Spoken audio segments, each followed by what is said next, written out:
Stewart outside the election supervisor's office there. John? Michael, a different scene, obviously. At least I can hear that from where you are. Take a look behind me. This is the Martin County Supervisor of Elections office. They were just closing up shop a few moments ago. You can look, there's the last few people that were coming in and dropping off their ballots, as you were mentioning, Michael. It's sort of the early voting that wasn't technically early voting. And those who did their civic duty, though, today found no problems.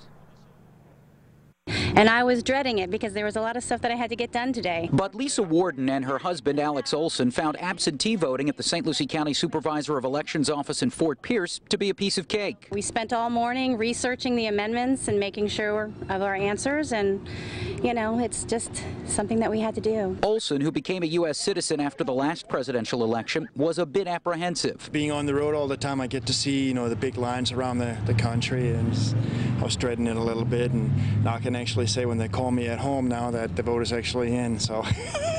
Shay Kelly of Fort Pierce is keeping the sample ballot from her first election as a voter. She was pleasantly surprised that it took her only 5 minutes to cast her ballot. No long lines in sight. Because I seen it on the news, so I was like, oh, Lord, we're going to have to wait a long time, but we didn't. Now, that's not to say it wasn't busy at area Supervisor of Elections offices. These are voted ballots that came in by mail. Martin County Supervisor of Elections Vicki Davis says while early voting numbers were down slightly from 2008, when you add in absentee ballots and those mailed in, more than half of the county's registered voters are done. Voters that show up at our polls tomorrow will not have long lines to wait in.